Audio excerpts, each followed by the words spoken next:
Bonjour à tous, je suis Corinne Masson, diététicienne chargée de prévention et promotion de la santé groupe Aesio, télétravailleuse et confinée.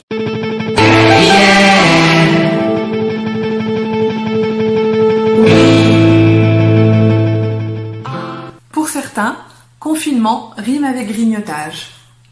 Et dans ma longue carrière de diététicienne, j'en ai vu des grignoteurs.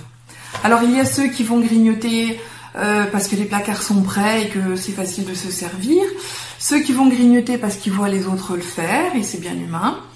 Ceux qui vont grignoter c'est parce que les enfants prennent le goûter à côté d'eux et que on a passé l'âge mais quand même voilà, on y va. Et puis ceux qui grignoteront par ennui, par désœuvrement, ça passe un moment. Et ceux qui grignotent par faim, parce qu'ils ont faim tout simplement.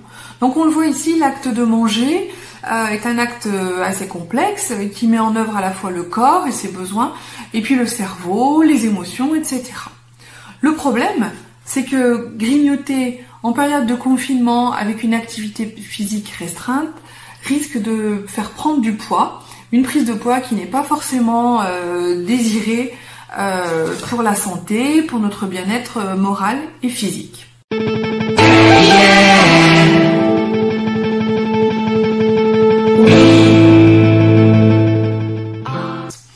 La première chose sera de prendre 3 repas par jour à des horaires habituels. Des repas composés de la façon la plus complète possible, avec un légume, un fruit, un laitage, une portion de viande, poisson, œuf à un des 2 repas principaux. Et à chaque repas, on n'oublie pas le féculent ou le pain. Ça c'est primordial, ce sont eux qui vont nous caler jusqu'au repas suivant. Ensuite, laissons tous les produits de grignotage dans le placard. C'est trop tentant de les avoir à la vue. Et engageons-nous par exemple avec nous-mêmes à nous autoriser un biscuit ou un morceau de chocolat ou une poignée de chips en fin de journée si on a bien tenu notre journée à ne pas grignoter. On cale un moment prédéfini de la journée et il sera donc un vrai moment de plaisir où on mangera cet aliment plaisir. Ça ne sera plus du tout un moment de culpabilité de manger cet aliment.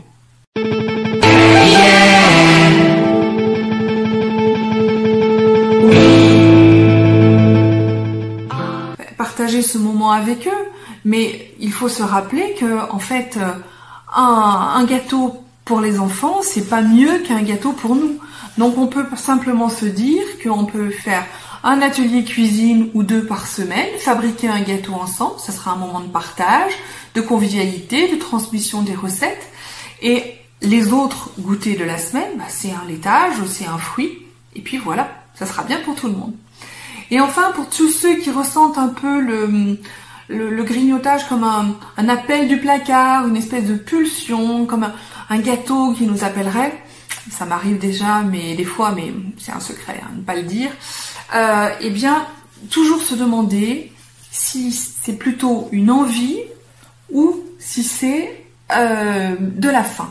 Savoir si ça vient de notre cerveau ou de notre estomac. Et bien souvent, ça vient du cerveau. On a envie de manger. Donc là, mon conseil très simple, finalement, c'est de se tourner plutôt vers une boisson sans alcool et sans sucre. Alors, soit on boit de l'eau, soit on boit une tisane, du thé ou du café avec modération parce que c'est excitant. Et puis, on attendra le repas suivant. On peut aussi éventuellement prendre un fruit à croquer ou un bol de radis. Ça peut être une bonne alternative aussi.